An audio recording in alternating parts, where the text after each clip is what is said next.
Hello viewers, welcome to education and job corner. দীর্ঘদিন পরে SLST কর্মপ্রার্থীদের প্রস্তাব খতিয়ে দেখছে শিক্ষা দপ্তর এবং কমিশন। এসএলএসটি নবম থেকে দ্বাদশ শ্রেণীর কর্মপ্রার্থীদের জটিলতার অবসানের চেষ্টায় এবার আন্দোলনকারীদের দেওয়া প্রস্তাব ও জরুরি ভিত্তিতে খতিয়ে দেখতে শুরু করলো রাজ্যের শিক্ষা দপ্তর এবং স্কুল সার্ভিস কমিশন।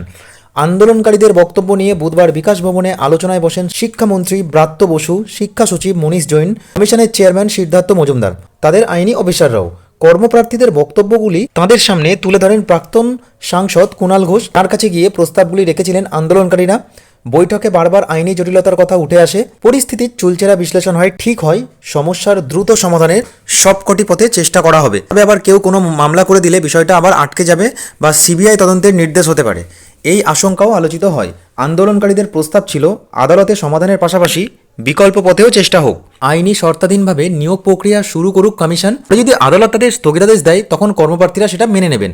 এই আইনি শর্তাধীনভাবে প্রক্রিয়াটি এগোনোর প্রস্তাব খোলা মনে আলোচনা করেন সরকার পক্ষের কর্তারা। শেষে চিঠি হয়। এ ব্যাপারে জরুরি ভিত্তিতে আইনি পরামর্শ নেবে কমিশন।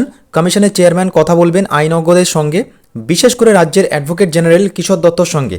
যদি আইনি দিক থেকে সবুজ সংকেত পাওয়া যায় তাহলে কমিশন সেই মতো এগোবে। শিক্ষা সচিব মনীষ জৈন সংশ্লিষ্ট অফিসারদের শূন্য পদের তালিকা তৈরি করে কমিশনকে পাঠিয়ে দেওয়ার পরামর্শ দেন।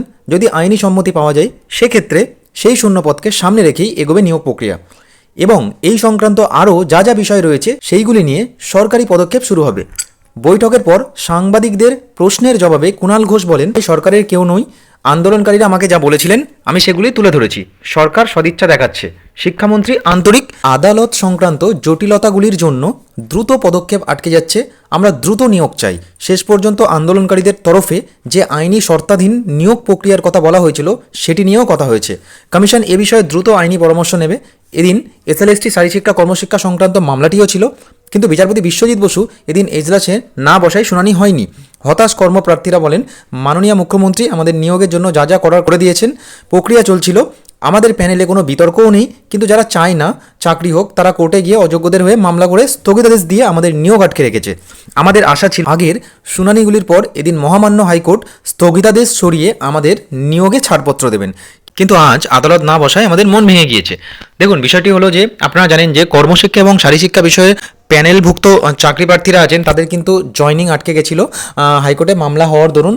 ওনারা বিষয়টি কুণাল ঘোষ মহাশয়কে বলেছেন এবং সেই বিষয় নিয়ে কিন্তু যথারীতি একটা সদিচ্ছা দেখিয়েছেন সরকার পক্ষে, এবং সেদিক থেকে কিন্তু চাকরি প্রার্থীরা পজিটিভই রয়েছেন। এবং শেষমেশ কিন্তু নবম দশম এবং একাদশ দ্বাদশের চাকরি প্রার্থীদের জন্য কিন্তু এবার প্রস্তাব গেল শিক্ষা দপ্তর এবং সেটা কিন্তু খতিয়ে দেখা হচ্ছে। তো পরবর্তীতে বিষয়টি দেখা যায় কি গুরুত্বপূর্ণ আপডেট উঠে আছে। গুরুত্বপূর্ণ আপডেট আসা মাত্র আমি অতি অবশ্যই আপনাদেরকে শেয়ার করব। ধন্যবাদ।